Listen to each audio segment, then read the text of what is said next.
Saat ini tahapannya masih proses pemeriksaan 2 orang yang sudah disampaikan dan Pom Jaya itu sebagai tersangka. Jadi kan tahapannya setelah diperiksa, ini tahapannya dari awal. Setelah diperiksa oleh polisi militer, lalu statusnya dia masih menjadi terduga gitu ya. Terduga lah, setelah ditemukan cukup bukti ya, disampaikan sebagai tersangka, pemeriksaan dilanjutkan sebagai tersangka. Nah, saat ini kondisinya 2 orang itu pada posisi diperiksa sebagai tersangka ya. Nah, nanti setelah selesai pemeriksaan sebagai tersangka itu ada tahapan pelimpahan ya, dari penyidik polisi militer kepada auditor. Nah, nanti tahapannya lagi auditor punya waktu 2 minggu untuk membuat asesmen atas berkas itu. Apabila ada yang perlu disempurnakan dikembalikan lagi. Kalau sudah lengkap, auditor melimpahkan kepada pengadilan militer dan pengadilan dilaksanakan secara terbuka ya. Jadi sekarang tahapannya masih proses pemeriksaan sebagai tersangka. Oke, untuk melengkapi berkas sebelum dilimpahkan ke auditor. Atasannya ada yang diperiksa nggak tadi sebagai saksi? Tentu, tapi itu tahap awal ya. Tahap awal saat pemeriksaan awal masih terduga itu beberapa atasan karena kan dia meninggalkan satuan. Tentu komandan pada levelingnya, ya, leveling tertentunya itu diminta keterangan. Ya, tapi sekarang setelah kita sebagai tersangka, sudah tanggung jawab menjadi tanggung jawab personal. Tanggung jawab personal, ya, dia yang bertanggung jawab karena kegiatan itu dilaksanakan di luar kegiatan satuan, meninggalkan satuan tanpa izin, sehingga tanggung jawabnya personal. Ya. Pak Kadis, kan dampak dari keterlibatan 2 oknum Kopassus di kasus tindak pidana ini sempat ada persepsi begitu Pak Kadis di ruang publik bahwa ternyata TNI itu bisa ya di-hire untuk melakukan hal-hal seperti itu gitu. Sehingga membuat buruk gitu citra TNI. Respons dari TNI AD apa Pak Kadis? Baik, saya mohon pengertian, mohon pemahaman, kita tidak bisa mengeneralisasi.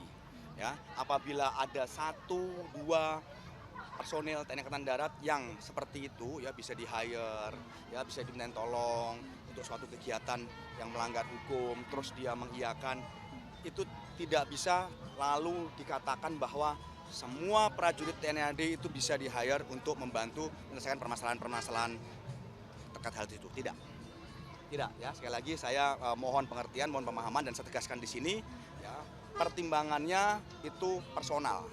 Makanya kemarin beberapa waktu yang lalu saya ketemu dengan teman-teman media, saya sampaikan ini yang akan kita ingatkan kepada jajaran. Ya, Bapak Kasat juga menyampaikan kita akan mengadakan evaluasi. Ini yang kita ingatkan, bagaimana pengendalian diri. Ya, pengendalian diri untuk melaksanakan pergaulan, kegiatan di lingkungan.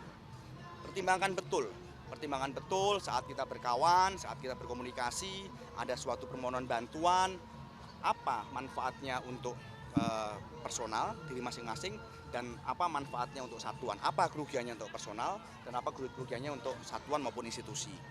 Itu ya Mbak Santi. Jadi saya tegaskan di sini itu bukan berarti atau tidak bisa dikatakan bahwa prajurit TNI Angkatan Darat itu bisa di-hire untuk kegiatan-kegiatan seperti itu. Tetapi yang jelas TNI Angkatan Darat selalu ditekankan untuk membantu masyarakat, membantu menyelesaikan permasalahan-permasalahan masyarakat, membantu menyelesaikan kesulitan masyarakat. Iya, itu ya harus. Bapak Kasat Angkatan Darat selalu menyatakan bahwa dimanapun prajurit TNI Angkatan Darat berada harus bisa membantu masyarakat, harus bisa meringankan beban masyarakat. Ya, perintahnya iya. Tetapi ya tentu prajurit harus tahu, prajurit harus mengerti. Ya, kesulitan apa yang saya bisa berpartisipasi, bisa terlibat dalam upaya untuk membantu. Permasalahan apa yang saya sebagai prajurit Angkatan Darat bisa turun untuk membantu masyarakat. Ya, tentu permasalahan yang tidak ada kaitan dengan hukum, ya, tidak ada kaitan dengan hal-hal yang ilegal seperti itu. Ya, prajurit TNI Angkatan Darat harus berada di tengah-tengah masyarakat, harus membantu masyarakat. Ya, tetapi pertimbangan betul, ya, permasalahannya apa. Ya, tidak yang melanggar hukum, tidak yang ilegal. Oke? Penegasan sidangnya terbuka ya Kadis nanti?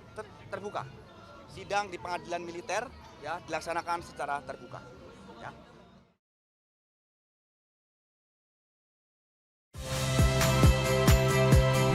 Saya Rahmat Ibrahim. Saksikan program-program Kompas TV melalui siaran digital, pay TV, dan media streaming lainnya. Kompas TV, independen, terpercaya.